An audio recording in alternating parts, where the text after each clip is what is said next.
This is the historic design that's been on this sign for over 80 years.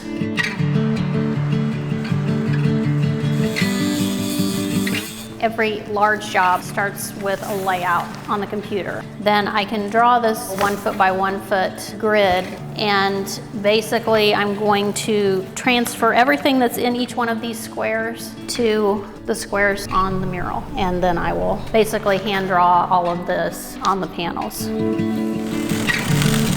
I'm creating pounce patterns. Pounce patterns are used to transfer graphics. The dust will go through the holes that this little pounce tool will create, and it will basically create a dot-to-dot pattern of my image.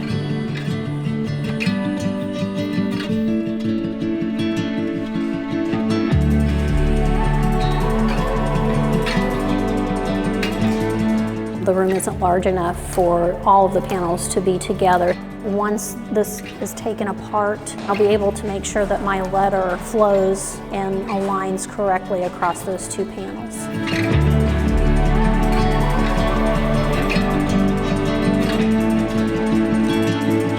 That's kind of an iconic Terre Haute image, a welcome from the East.